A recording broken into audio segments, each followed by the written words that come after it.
Salut à toutes et à tous, c'est Tristan, de retour pour vous parler des dernières nouveautés de mai sur votre logiciel préféré. Je suis particulièrement content aujourd'hui car vous allez le voir, je vais vous dévoiler certains gros chantiers sur lesquels nous avons été très occupés ces derniers mois. Dans cette vidéo, on va parler de plusieurs choses, une petite refonte de la page login, du transfert progressif des intégrations sur la page Galaxy, des deux refontes graphiques très importantes, celle des indemnités kilométriques et surtout celle des échanges, et c'est ce pourquoi je vous conseille de rester vraiment jusqu'à la fin. Allez, c'est parti mon kiwi.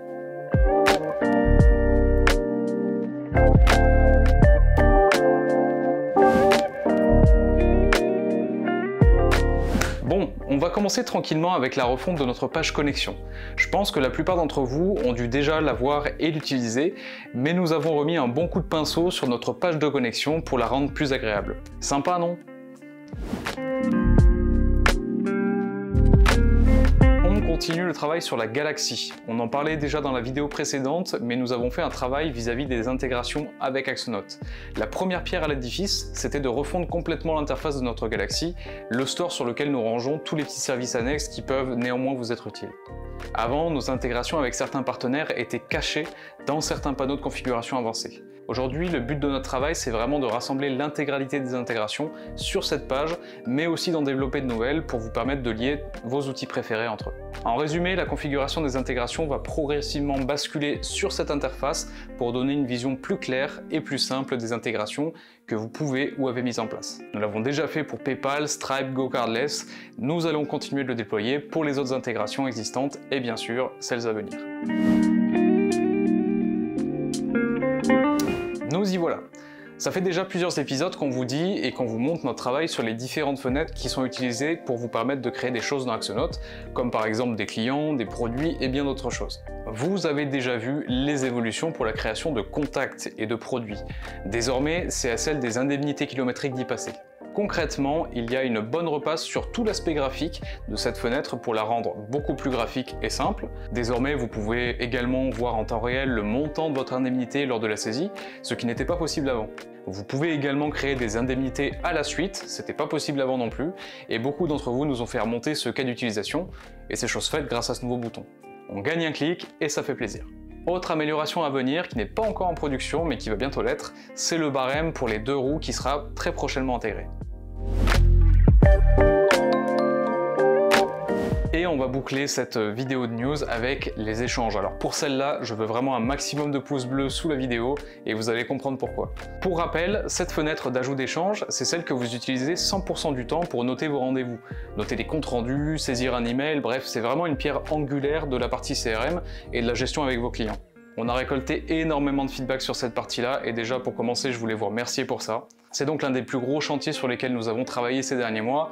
C'est une refonte ergonomique mais aussi fonctionnelle et je suis vraiment très heureux de vous la présenter aujourd'hui. Allez, sans plus tarder, on va rentrer dans le vif du sujet. Lorsque vous ajoutez un événement, sur une fiche client par exemple, voici la nouvelle fenêtre qui vous permettra de choisir votre type d'événement. Et on va commencer tout de suite avec un nouveau type d'échange qui fait son apparition et que vous étiez nombreux à nous avoir demandé, les notes. C'est un type d'échange qui n'existait pas du tout auparavant et que vous pouvez tout simplement utiliser dans le cadre de notes internes. La particularité de ces notes, c'est qu'elles n'apparaîtront pas dans l'agenda, donc n'hésitez pas à les utiliser lorsque vous en avez besoin. Viennent ensuite les rendez-vous. Ce type d'échange existait déjà dans la version précédente, mais nous l'avons désormais fusionné avec le type d'échange de téléphone qui au final avait exactement la même utilité. Le fonctionnement en lui-même reste inchangé, mais vous pourrez noter une très belle refonte graphique sur l'ensemble de la fenêtre que l'on espère bien sûr vous apprécierez. Troisième type d'échange, email.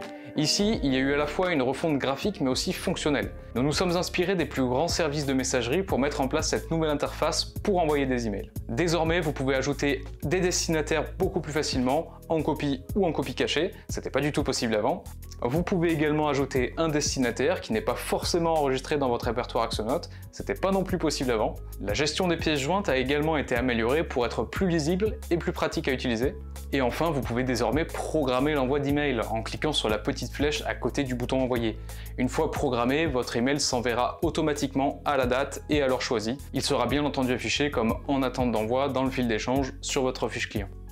Concernant la gestion des courriers, rien ne change fonctionnellement parlant, vous pouvez toujours envoyer un courrier recommandé à vos clients en toute simplicité, simplement c'est l'aspect graphique qui a été revu dans ce sens-là.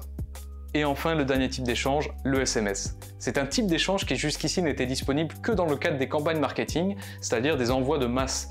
mais il n'était pas possible de les utiliser de manière spécifique pour un seul client. C'est pour cette raison que nous avons choisi de les introduire dans ces nouveaux types d'échanges. Désormais, vous pourrez envoyer un SMS à la personne de votre choix plutôt qu'un email, beaucoup plus pratique et pertinent bien sûr pour l'envoi de messages informatifs notamment. Et attention, petit disclaimer, ce SMS bien sûr n'est pas envoyé depuis votre smartphone, donc vos clients ne pourront pas répondre à ce dernier.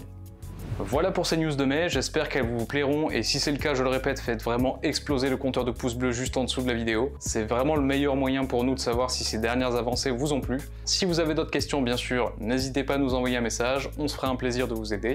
Et puis nous, on se retrouve dans quelques semaines pour un prochain épisode de Quoi de neuf. C'était Tristan, à la prochaine, ciao.